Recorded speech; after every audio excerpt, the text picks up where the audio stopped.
Emily Carter was only 10 years old when her name first appeared on missing posters. But it was her mother, Laura, and stepfather, Daniel, whose faces would later dominate headlines, first as grieving parents and then as the prime suspects in the chilling murder case that shattered a community. It was the kind of summer evening that seemed ordinary at first glance, quiet and almost forgettable. The sun had slipped behind the trees, leaving streaks of orange and purple in the sky.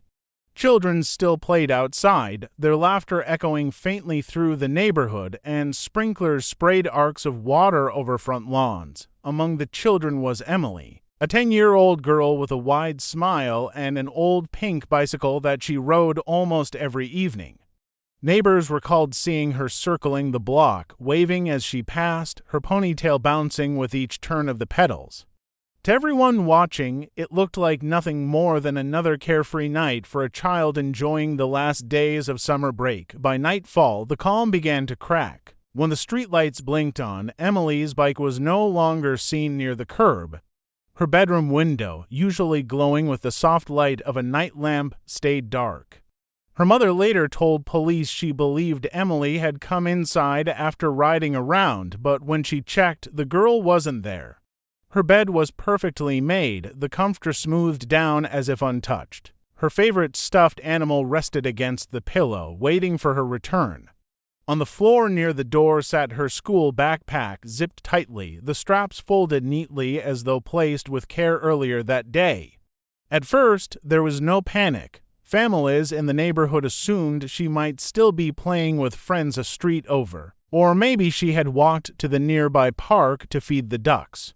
But as the minutes stretched into hours, unease began to spread. Calls were made to other parents, and groups of neighbors stepped outside with flashlights, sweeping beams across the bushes, calling out her name. The air grew heavier, the playful energy of earlier replaced by a strange tension. When midnight came with no sign of Emily, her mother dialed the police. Officers arrived quickly, their cruisers casting red and blue lights across the quiet street. They began questioning neighbors, asking who had last seen her and at what time. Some said it was around dinner when she sped past on her bike. Others claimed they noticed her closer to dusk near the park, sitting alone on the swing set. None of the answers provided clarity. The bike was nowhere to be found.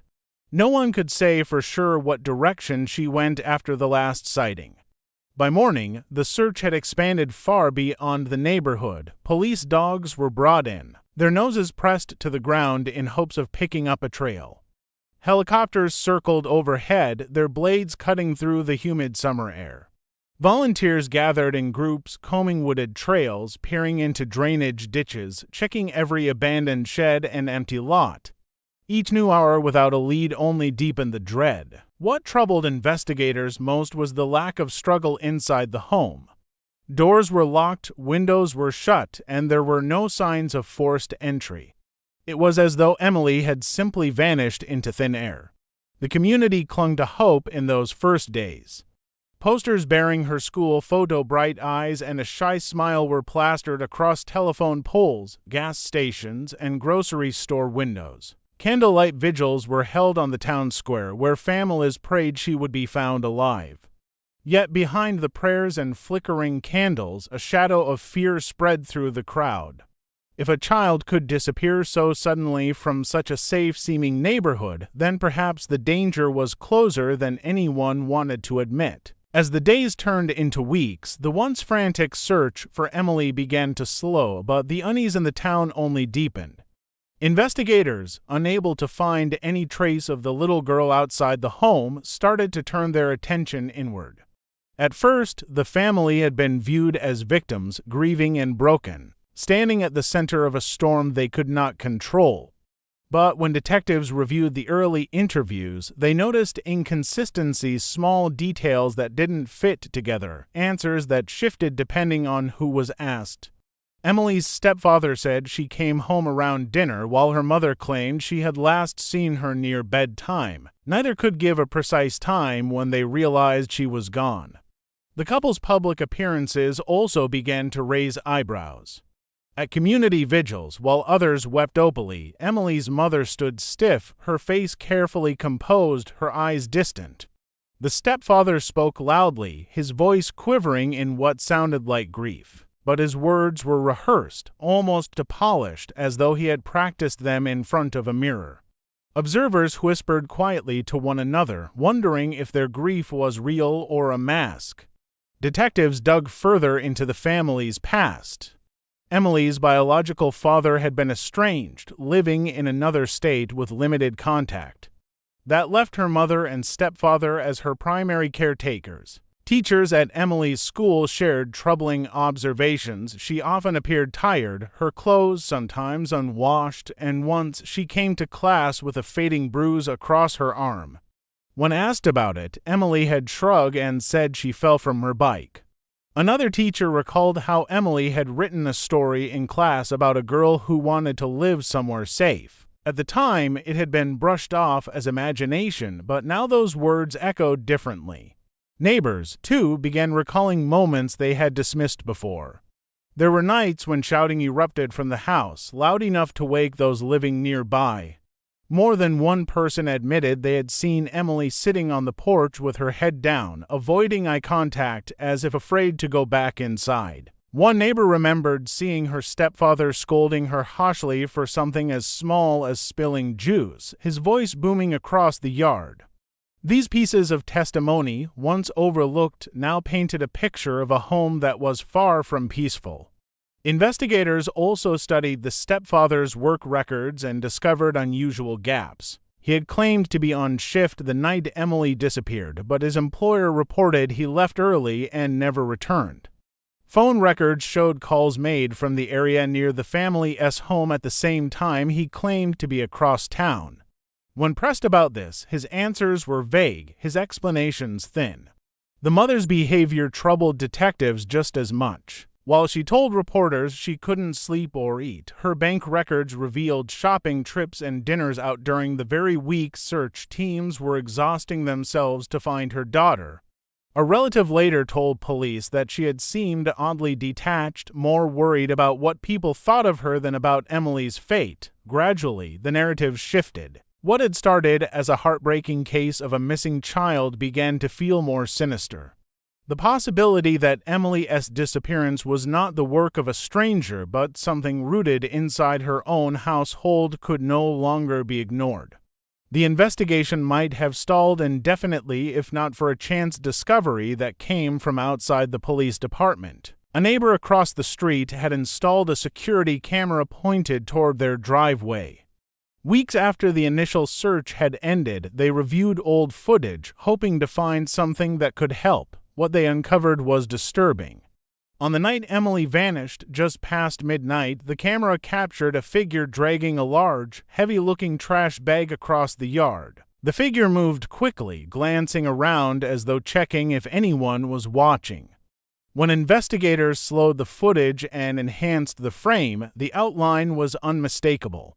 It was Emily's stepfather. The discovery reignited the stalled case.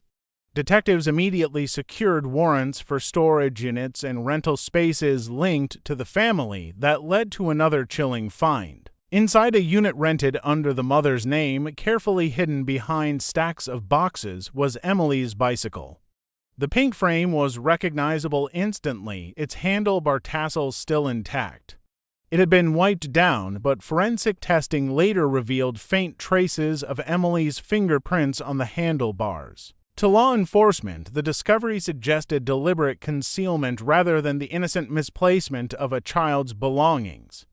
The storage unit also contained other items that raised red flags: a child's blanket folded inside a plastic bin, a set of clothing that appeared to match what Emily was last seen wearing, and cleaning supplies sealed in bags. Investigators began to see the outlines of something carefully orchestrated, not an accident or a random abduction.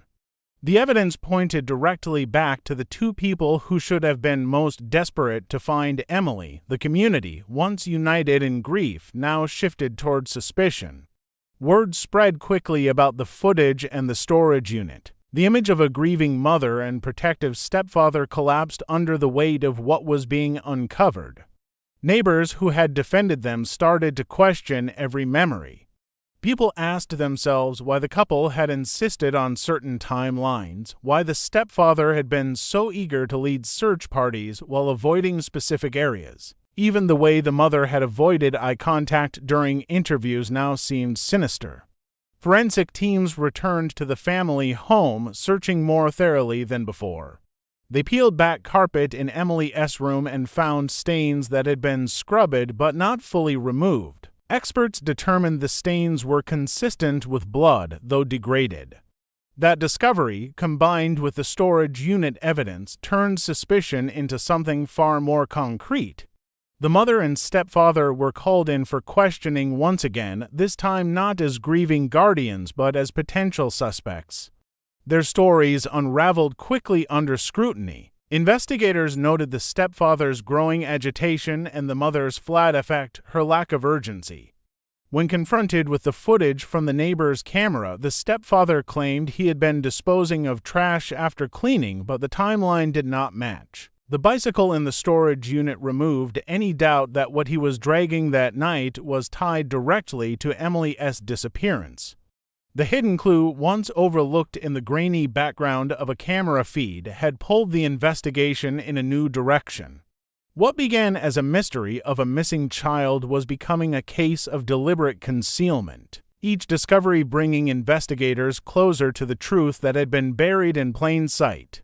As the weight of the evidence grew heavier, detectives intensified their focus on the home life Emily had endured.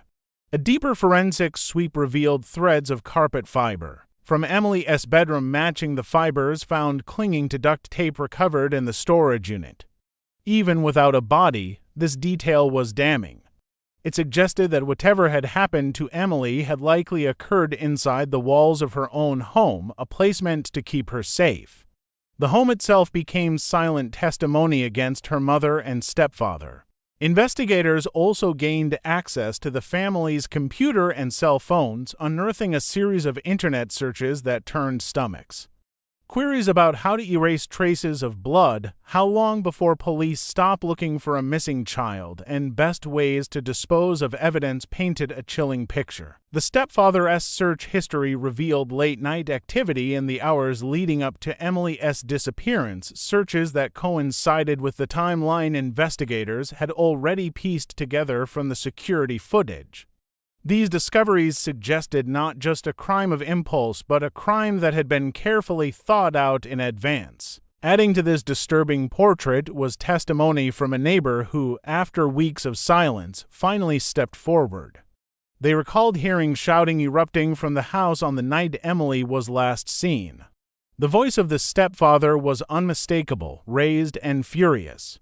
Moments later came the sound of a child screaming, a short, sharp cry that ended abruptly. At the time, the neighbor had convinced themselves it was only another argument, the sort they had overheard before. But with Emily missing, the memory took on a new, sinister significance. Detectives pieced together a timeline that suggested Emily's last moments alive may have been filled with fear and violence. Forensic experts proposed that after the altercation, efforts were made to clean and conceal what had taken place. The mother's role also came into sharper focus. Though she had not been directly tied to the handling of evidence, her financial records, storage rental, and silence during the crucial hours after Emily vanished suggested complicity. She had stood by as her daughter disappeared, and later she had aided in covering up what happened. Prosecutors began to view the case differently. It was no longer about the frantic hope of finding Emily alive. It was about proving beyond doubt that her life had been taken and that the people responsible were her own family. The absence of a body complicated matters, but the volume of circumstantial evidence became overwhelming. Carpet fibers, internet searches, concealed belongings, and eyewitness testimony stacked together like bricks forming a wall, public sentiment shifted sharply. Where once the town had lit candles and tied yellow ribbons for the grieving parents, now there was only outrage and disgust. The betrayal felt personal, not just to those who had searched day and night for Emily, but to an entire community that had been deceived. Each revelation cut deeper, unraveling the illusion of innocence that the couple had so carefully tried to maintain. By the time investigators presented their findings to the district attorney, the case had transformed completely. It was no longer an unsolved disappearance, but a homicide investigation built on layers of lies, forensic details, and long-buried secrets. The evidence did not bring Emily back, but it revealed the horrifying truth. Her own home had become the place where her story ended. The day the indictment was announced, the courthouse overflowed with reporters, community members, and family friends who had followed the case from the very beginning.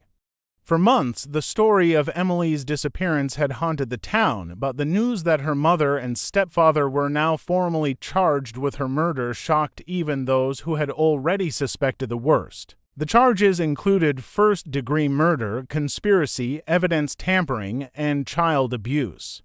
Though Emily's body had never been found, prosecutors argued that the overwhelming collection of evidence was enough to prove that she was dead and that her parents were responsible. Inside the courtroom, the couple appeared in stark contrast to the images once seen on television. Gone were the grieving faces and carefully rehearsed pleas for Emily's safe return. Instead, both stood stiff, their expressions unreadable as the charges were read aloud. The stepfather's jaw tightened with anger, while the mother avoided looking at anyone, her eyes fixed on the floor. For many in the community, this was the moment when the facade finally broke. The very people who had stood before cameras and begged for sympathy were now unmasked as suspects in a crime too monstrous to comprehend. The prosecution laid out its case in careful detail. Jurors were told about the security footage showing the stepfather dragging a heavy bag through the yard. They were shown photographs of Emily's bike, hidden inside the storage unit under her mother's name. Experts testified about the carpet fibers linking Emily's room to duct tape and the blood traces scrubbed but not erased. Digital forensic specialists explained the damning internet searches, each one spelling out a plan to erase Emily's existence. Together, the pieces formed a grim mosaic, pointing to one conclusion: Emily had been killed, and her parents had worked together to hide it. Public opinion turned decisively. Vigils once held for the missing girl transformed into marches demanding justice. Outside the courthouse, crowds gathered daily, holding signs with Emily's face and chanting her name. Strangers who had never met her felt as though they had lost someone close. The betrayal cut deeply, not only because of the crime itself, but because the town had rallied behind a lie. Despite the sorrow and anger, the indictment brought a sense of progress. For investigators who had spent endless hours combing fields, analyzing data, and chasing leads, it was a step toward closure. For Emily's extended family, those who had worried from afar and doubted the official narrative, it was validation of their deepest fears. The case was far from over, but for the first time, there was a path forward. The trial promised to be long, filled with arguments over circumstantial evidence, forensic interpretation, and the question of motive. Yet the core of the case remained painfully simple. A little girl had vanished, and the truth of what happened to her pointed back to the two people who should have loved her most. The indictment marked the beginning of accountability. A turning point in a story that had begun with hope and ended in horror. The town would never be the same, and Emily's name would never be forgotten.